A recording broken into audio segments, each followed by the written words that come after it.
এবারের ঈদ শপিং এর বাজেট কত?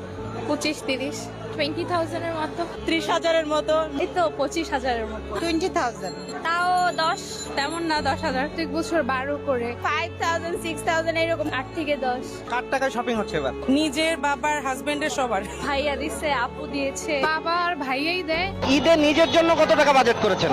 নিজের জন্য এখনো করা হয়নি। নিজের কোনো বাজেট নেই আসলে, নিজের জন্য এখনো কিছুই করা হয়নি। নিজে যখন থেকে কাজ করা শুরু করেছি তখন থেকে আসলে পুরুষ মানুষের জীবন থেকে যে ঈদটা হারিয়ে যায় এরকমটাই হয়ে যায় আর কি। নিজেদের কমাই রেখে বাচ্চাদের সুখটা দেখতে হবে ভালো মতন। প্রবাসের মানুষের জন্য তো একটু কষ্ট করতেই হয়। নিজের জন্য 0 টাকা। ফ্যামিলির মধ্যে সবচেয়ে কম থাকে পুরুষ মানুষের বাজেট।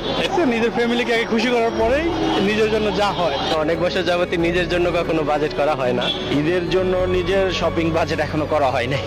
আগে ফ্যামিলির জন্য কিনে পরে লাস্টের দিকে বের হই আর কি নিজের জন্য কেনার জন্য। নিজের জন্য তেমন কিছু না, নিজের জন্য তো সামান্য, পুরোটাই পরিবারের জন্য।